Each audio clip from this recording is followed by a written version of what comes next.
Hello नमस्कार दोस्तों, स्वागत है आपका अपने यूट्यूब चैनल जैस एजुकेशन में। और फ्रेंड्स, हमने अपना अध्याय 30 तक कंप्लीट कर लिया था। आज हम करने वाले अध्याय 31, मुगल साम्राज्य सामाजिक और आर्थिक गतिविधियाँ कैसे होती थी उस टाइम पे, ये सब दे रखा है। तो आइए दोस्तों शुरू करते हैं मेरे साथ। सबसे पहले क्या दे रखा है कि इस काल में स्थापत्य, चित्रकारी, साहित्य व संगीत के क्षेत्रों में जिन परंपराओं की स्थापना है उन्हें एक क्या प्रतिमान या मॉडल का सूत्रपात किया। फिर इस दृष्टि से मुगल काल को गुप्त काल के बाद उत्तर भारत का दूसरा क्या बोलते हैं स्वर्णयुग कहा जा सकता है। फिर इस सांस्कृतिक विकास के क्रम में भारतीय परंपराओं का मुगलों द्वारा इस देश में लाई गई तुर्क ईरानी संस्कृति के साथ मिश्रण हुआ। भारत के विभिन्न भागों में अलग अलग धर्मों और जातियों के लोगों ने अनेक प्रकार से इस संस्कृति का विकास में क्या किया, योगदान दिया। फिर आगे स्थापत्य, मुगल शासकों ने किले, राजमहल, दरवाजों, सार्वजनिक इमारतों, मस्जिदों, बावलियों आदि का भी निर्माण करवाया था। बाबर बगीचे का क्या था, बहुत शौकीन था और उसने आगरा और लाहौर के आसपास कुछ बगीचे लगवाए। फिर कुछ मुगल उद्यान जैसे कश्मीर का क्या निशात बाग, लाहौर का शालीमार बाग और पंजाब का तलहटी का पिंजौर बाग आज तक स्थित है। फिर क्या है, हुमायूं का मकबरा। मकबरे का निर्माण कब, 1565 ईस्वी में हुमायूं की प्रिय पत्नी कौन, हमीदा बानो बेगम ने प्रारंभ करवाया था। और दोहरी गुंबद वाला या भारत का पहला मकबरा है कौन सा, चार बाग पद्धति का प्रयोग। चार बाग पद्धति ये इसी में दे रखा है, ये कौन सा, हुमायूं के मकबरे का निर्माण। फिर है चार बाग पद्धति का प्रयोग पहली बार हुमायूं के मकबरे में हुआ। वैसे भारत में पहला बाग युक्त मकबरा सिकंदर लोदी का मकबरा था। फिर इस मकबरे को क्या ताजपूर्ण का पूर्वगामी माना जाता है। हुमायूं के मकबरे में दफनाए गए मुगल घरानों के लोगों में हाजी बेगम, हमीदा बानो बेगम, हुमायूं की छोटी बेगम, दास शिकाओ, जहादारा शाह, फरुख खसियर और रफी उद्दराजात और क्या कौन आलमगीर द्वितीय प्रमुख है। फिर दिल्ली के अंतिम मुगल बादशाह कौन, बहादुर शाह जफर और कौन, उसके 3 शहजादों को अंग्रेज लेफ्टिनेंट हडसन ने 1857 में हुमायूं के मकबरे से गिरफ्तार किया था। फिर शेर शाह ने स्थापत्य कला को नया आयाम दिया। सासाराम कहाँ, बिहार में स्थित उसका प्रसिद्ध मकबरा और दिल्ली के पुराने किले में उसकी मस्जिद स्थापत्य के उत्कृष्ट नमूने माने जाते हैं। फिर अकबर के आरंभिक शासनकाल में दिल्ली में बनवाए गए हुमायूं के मकबरे को ताजमहल का पूर्व सूचक माना जाता है।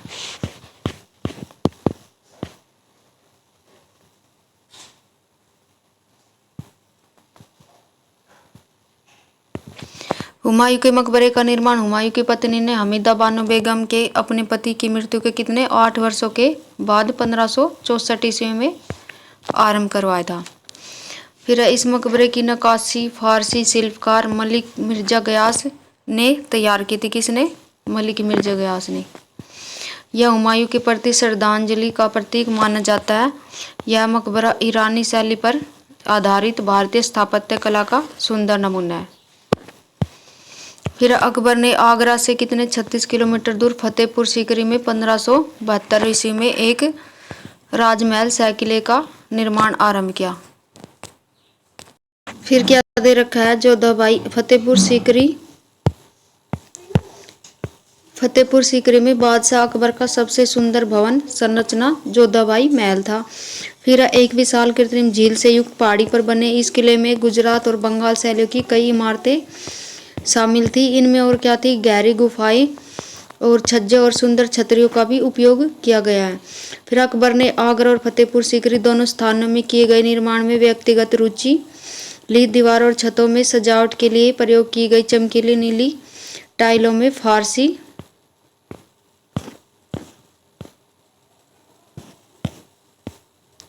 या कैसी फारसी या मध्य एशियाई प्रभाव देखा जा सकता है। फिर इसमें सबसे सुंदर इमारत यहाँ की मस्जिद और उसका विशाल प्रवेश द्वार बुलंद दरवाजा है। यह मस्जिद अकबर की गुजरात विजय के उपलक्ष्य में बनवाई गई थी, बुलंद दरवाजा। और यह दरवाजा अर्धगुंबदीय शैली में बना है। जहांगीर के काल में कश्मीर में शालीमार बाग और निशात बाग का निर्माण हुआ था। जहांगीर ने लाहौर में स्थित मोती मस्जिद, अनारकली का मकबरा तथा जालंधर में स्थित क्या सराय का निर्माण करवाया। फिर जहांगीर के शासनकाल के अंतिम वर्षों में केवल संगमरमर की इमारतें बनवाने और दीवारों को अर्धमूल्यवान पत्थरों से बनी फूल पत्तियों की आकृतियों से सजाने का चलन आरंभ हुआ। सजावट की इस पद्धति को क्या बोलते थे? पेत्रा द्यूरा कहते थे। फिर क्या दे रखा आगे? मुमताज महल अर्जुमंद बानो बेगम की मृत्यु कब हुई? 1631 ईस्वी में 14वें बच्चे की प्रसव पीड़ा के दौरान बुरहानपुर में हुई थी। उसी की कब्र पर शाहजहां ने उसकी स्मृति में क्या बनवाया था? ताजमहल बनवाया था। और यह कहाँ पे? आगरा में यमुना नदी के तट पर स्थित है।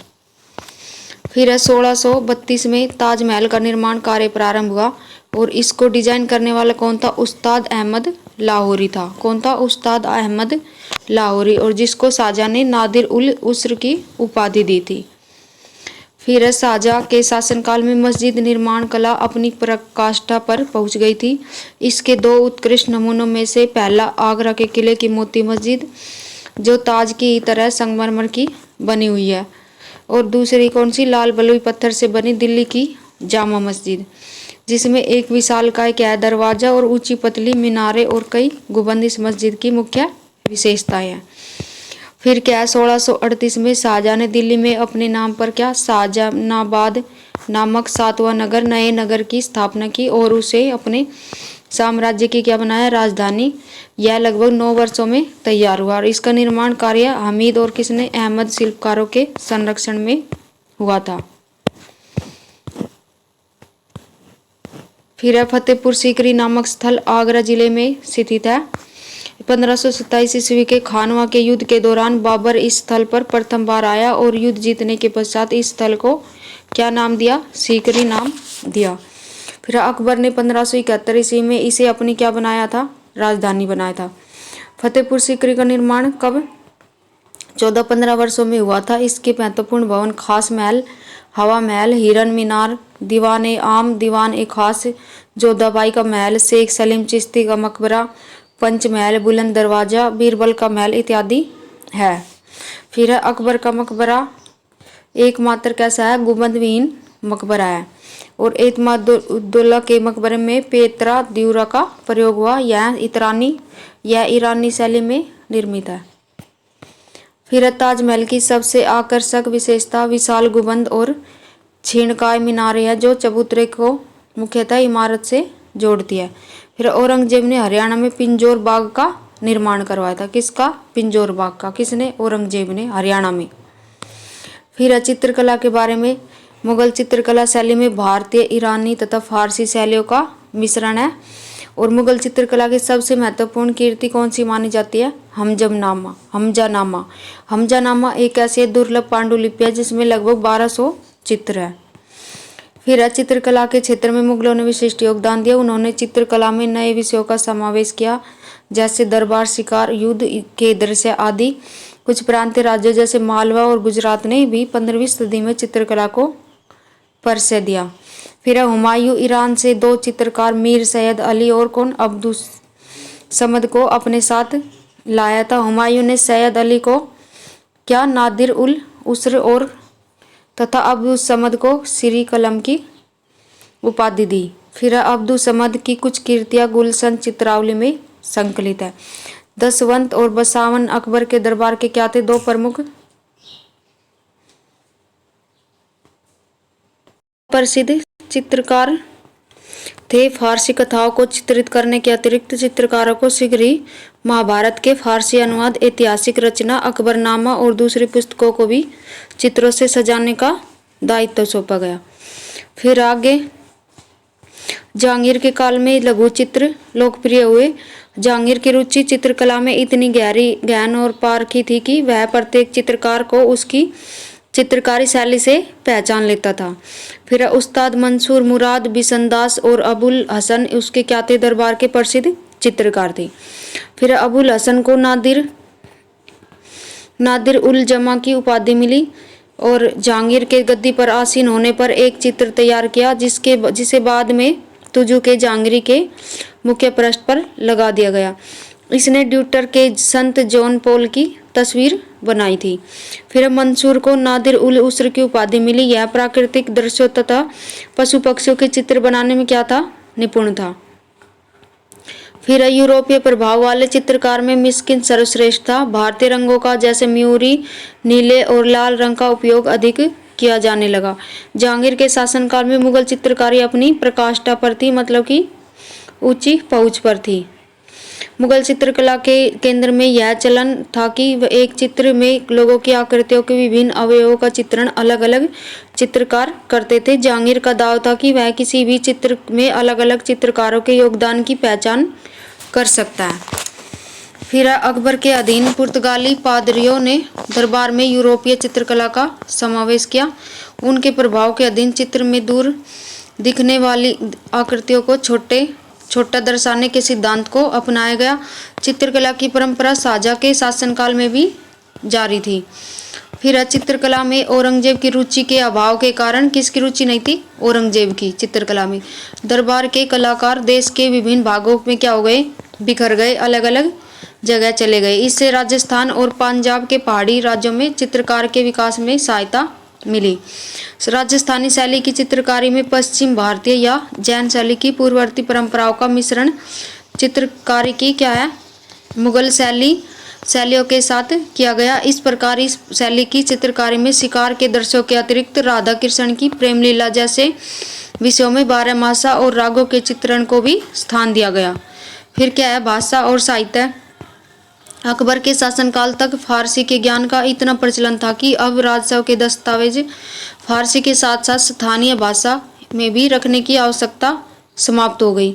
अकबर के शासनकाल में फारसी कविता और गद्य अपने क्या थे, चरमोत्कर्ष, मतलब कि गति कर रहे थे। कविता और फारसी का ज़्यादा लोग देखने और सुनने लगे थे।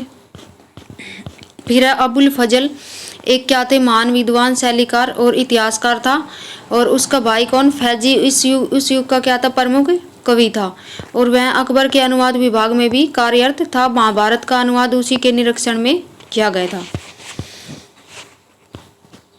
ये कवि दे रखे हैं, कौन कौन किसके शासक थे। ये मुल्ला गजाली मसदरी राजकवि किसके में, अकबर के में, तालिब अमूली जहांगीर के में, और अबू तामिल कलीम शाहजहां के में, कादिसी शाहजहां का में। फिर उत्बी और नजीरी दो क्या थे, अन्य प्रमुख फारसी कवि थे।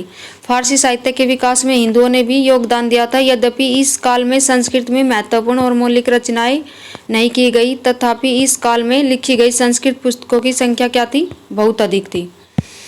फिर क्षेत्रीय भाषाओं के स्वरूप में स्थिरता और परिपक्वता आई तथा इस काल में कुछ अत्युत्कृष्ट गीत काव्यों की रचना की गई। क्षेत्रीय भाषा में रामायण और महाभारत का अनुवाद किया गया।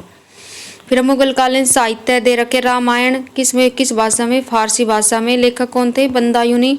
फिर भगवद गीता फारसी भाषा में किसने, राजा टोडरमल।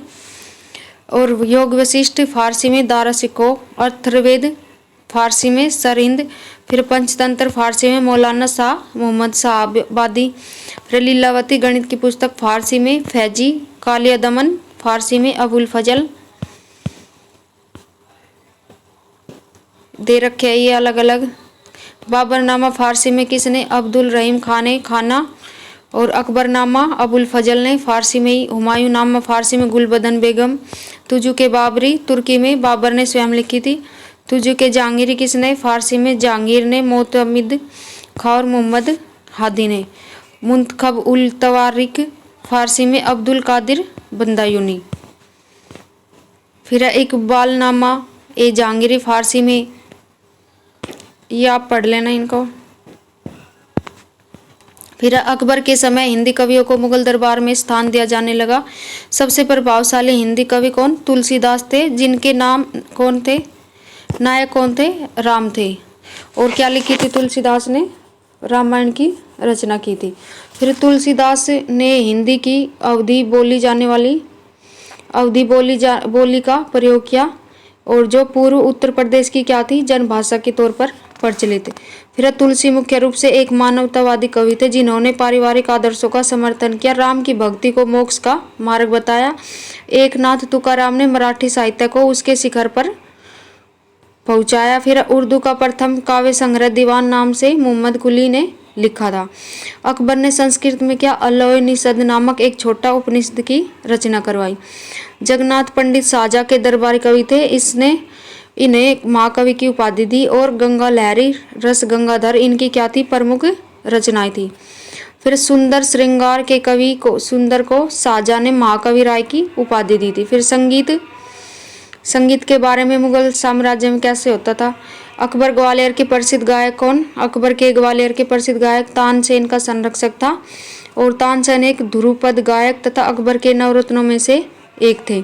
इन्होंने रुद्र वीणा नामक वाद्य यंत्र की खोज की। तानसेन को अनेक नए रागों की रचना का श्रेय दिया जाता है। जहांगीर और शाहजहाँ के अतिरिक्त कई मुगल शासकों ने भी अकबर के उदाहरण का अनुकरण किया। शाहजहाँ ध्रुपद गायक था। फिर रूढ़िवादी औरंगजेब द्वारा संगीत को क्या दफना दिए जाने की अनेक कथाएं प्रचलित है। औरंगजेब ने अपने दरबार से गायन को क्या कर दिया, बंद करवा दिया, लेकिन वाद्य यंत्रों के वादनों को रोक नहीं सका और बादशाह खुद एक कुशल वीणावादक था। भारतीय शास्त्रीय संगीत का फारसी में सबसे अधिक पुस्तकों की रचना किसने? औरंगजेब के ही शासनकाल में हुई थी। फिर मोहम्मद रिजा खां को उत्तरी भारत में आधुनिक संगीत का क्या अग्रदूत कहा जाता है। तो धन्यवाद दोस्तों, ये था हमारा चैप्टर, यहाँ पे होता है समाप्त। धन्यवाद।